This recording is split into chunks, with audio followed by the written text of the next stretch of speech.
Gente perigosa.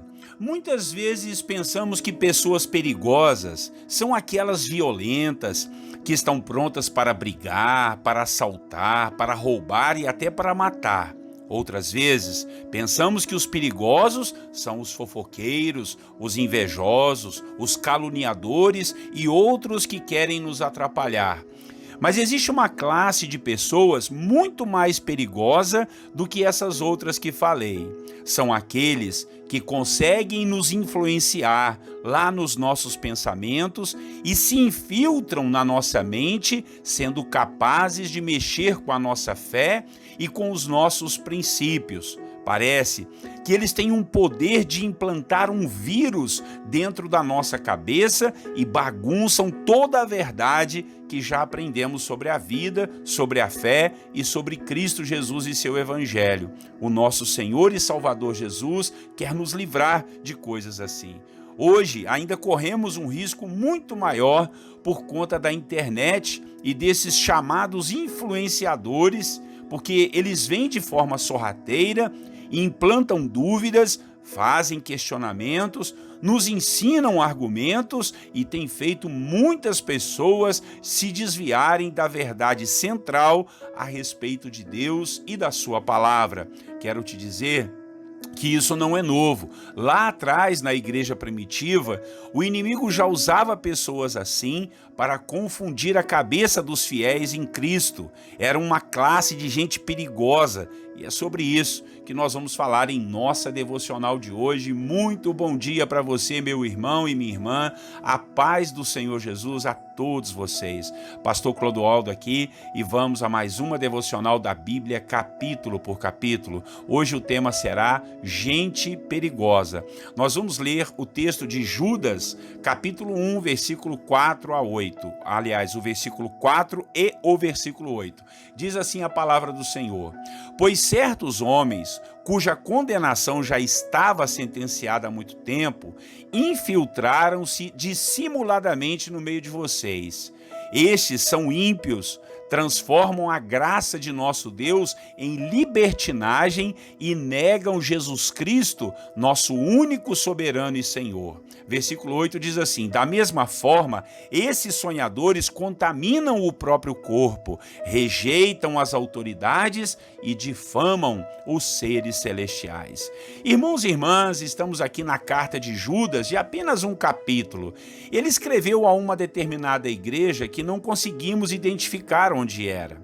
Esse Judas não era o Judas Iscariotes, aquele que traiu Jesus. Esse Judas era irmão de Tiago e provavelmente um dos irmãos de Jesus e um de seus discípulos.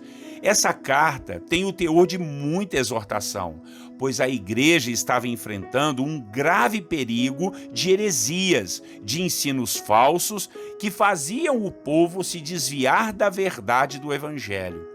Gente maldosa se infiltrava pelas igrejas e ficavam ensinando coisas absurdas. E o pior é que conseguiam êxito, conseguiam influenciar muitos dos irmãos.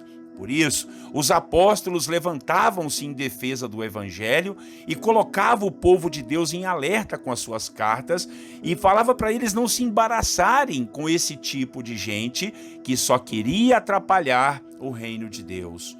Judas mostrou os pensamentos e as ideias dessa gente perigosa que era usada pelo diabo para atrapalhar o corpo de Cristo e persuadir pessoas a viverem de qualquer maneira, assim como ele diz, não é? Eles transformavam a graça de Deus em libertinagem, ou seja, a liberdade que Cristo nos deu, nos libertando da lei de Moisés, na cabeça dessa gente perigosa, desses malandros, na cabeça deles dava direito a todos fazerem o que quisessem com o seu corpo, entregando-se a atos e atitudes de pecado, ou seja, faziam o que queriam e ainda diziam estar debaixo da graça de Deus. Meu Pai, que perigo! Isso nunca seria possível, pois a graça de Deus Deus nos libertou da lei, sim, mas nos deu responsabilidades muito maiores. Tipo assim, pela lei, se alguém matasse uma pessoa da família, a família poderia vingar aquela morte matando o assassino. Mas na graça de Deus, não. Na graça de Deus, nós temos que perdoar, orar pelo assassino e ainda o amar, segundo o que Jesus nos ensinou. Então, qual seria mais difícil? Qual seria mais responsabilidade? Na lei de Moisés, todos eram exortados a apresentarem suas ofertas e dízimos, como um percentual de suas rendas e colheitas. Mas na graça de Deus, nós somos desafiados a deixarmos tudo da nossa vida nas mãos do Senhor. Nada mais é nosso, tudo é de Deus. Eu creio que a graça exige muito mais de nós. Você não concorda comigo? Só que agora, muitas pessoas vêm dizer que podemos fazer o que queremos por conta da graça que nos salvou. Não, nós somos salvos pela graça. Cristo já nos salvou. Olha, eu creio que essas pessoas não entenderam nada da graça do Senhor, pois Jesus se entregou por nós pela graça, mas não foi de graça. Teve um preço, teve um sacrifício, a sua vida entregue na cruz, um sacrifício de amor e de responsabilidade, e é assim que também tem que ser conosco. Sem contar ainda que essa gente maldosa lá da época de Judas na Bíblia, além de querer baratear a graça de Deus, ainda contaminavam o próprio corpo com impurezas e indecências, rejeitavam ainda as autoridades constituídas e difamavam até os seres celestiais, olha só, desrespeitando a criação do Senhor.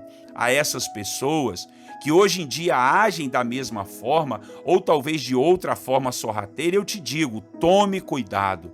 Não deixe de conhecer as Escrituras, não deixe de orar, de ter comunhão com Deus. Não pense que os seus pensamentos e os seus princípios são os corretos. Pergunte para Deus, estude a palavra, não se deixe influenciar por esse tipo de gente perigosa. Eles podem destruir tudo de bom que Deus já criou e fez na sua vida. Fique atento para não cair nessas armadilhas e ficar iguais a eles. Pessoas que têm argumentos para tudo, que tudo generalizam, que vivem de forma rebelde, não aceitam liderança, não aceitam submissão e humildade, não aceitam correções, que vivem de forma dissimulada, se aproveitando da fé dos outros, sendo corruptos e maldizentes, que passam a criticar tudo e todo mundo. Isso só vai trazer um grande juízo sobre quem assim pensa e age. São pessoas perigosas e com ideias mais perigosas ainda. Amém? Vamos orar ao Senhor que Deus nos livre de pessoas assim e de sermos pessoas assim. Logo depois nós vamos buscar ao Senhor em intercessão uns pelos outros aqui. Oremos. Senhor nosso Deus e Pai, muito obrigado pela exortação do teu servo Judas aqui nessa carta, uma carta simples, Pai, pequena, mas com profundidade teológica muito, muito grande, meu Pai. Nós te agradecemos por isso, Pai. E ele nos exorta a tomarmos cuidado com pessoas que querem baratear a graça do Senhor, que difamam os seres celestiais, que, ó Deus, rejeitam as autoridades, que brincam com o próprio corpo, ó Senhor, que contaminam a alma e o corpo, ó Deus, próprio e de todas as pessoas, Pai, com ideias malignas, com ideias terríveis. Livra-nos de gente perigosa assim, meu Pai. Livra-nos dessas ideias libertinas, meu Pai. Ideias que, ó Deus, desprezam o sacrifício da graça que o Senhor fez em morrer por nós. Nos ajude a estarmos consagrados ao Senhor, buscando a sua face, ouvindo sua voz, engrandecendo o seu nome e sendo usados pelo Senhor, meu Pai. Em nome de Jesus Cristo, que nós possamos sim amar essas pessoas, orar por elas, mas tomar cuidado para elas não nos influenciarem, meu Pai. Hoje em dia sofremos muito com isso, Pai. É tanta gente falando tanta coisa, achando que sabe, colocando pensamentos, ó Deus, fora da palavra, colocando argumentos, até, Pai, argumentos que satisfazem a alma, mas que deixam o nosso espírito longe do Senhor. E cada um, às vezes, Pai, muitas pessoas, Deus, estamos deixando, Deus, de acreditar na verdade, se desviando dos caminhos do Senhor e esquecendo de tudo que já aprenderam na sua palavra. Livra-nos disso tudo, nós te pedimos que possamos ser simples e humildes e seguirmos a bendita palavra do Senhor. E assim, ó Deus, se tivermos alguma dúvida, que possamos procurar pessoas responsáveis, estudiosos da palavra, gente que tem caráter e integridade para poder nos ensinar melhor. Assim oramos, meu Pai, e te pedimos em nome de Jesus. E agora vamos orar uns pelos outros, pedindo a sua graça e a sua bênção, ó Deus, sobre a vida de todos os irmãos e irmãs. Entregamos em suas mãos os que estão enfermos, os que estão desempregados, os que estão passando problemas familiares. Em nome de Jesus, toda briga, toda confusão seja repreendida em nome de Jesus, que a graça do Senhor esteja sobre esse lar, sobre esta família.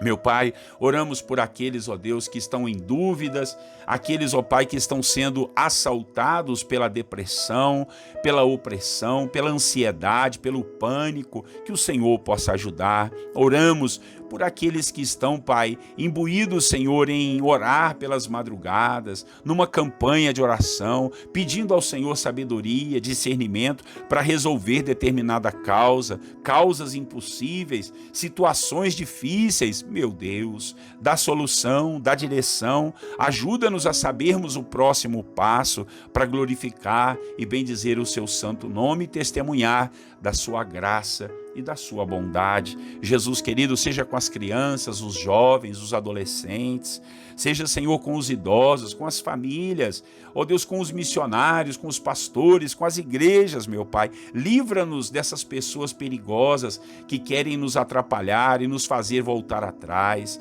Queremos andar para frente, seguindo o alvo que é Cristo Jesus, o nosso Salvador. Oh, meu Deus, muito obrigado por esse dia, obrigado por essa oportunidade de compartilhar a palavra, de entendermos o seu reino. Abre os nossos olhos e revela-nos a sua verdade, para que andemos nela e nos firmemos nela e sejamos assim, Pai, livres do juízo eterno contra a maldade, em nome de Jesus. Assim nós oramos, meu Pai, entregamos ao Senhor o nosso dia, te agradecendo por tudo, em nome de Jesus Cristo, nosso Salvador e Senhor.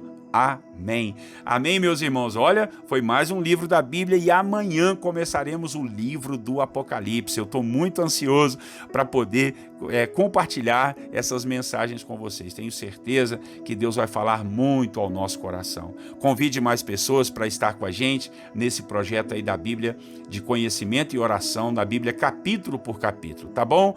Um grande abraço para você. Deus abençoe sua vida, sua família, seu trabalho. Tenham todos vocês um lindo e abençoado dia, e eu quero desejar a todos vocês, meus irmãos, a paz do Senhor Jesus.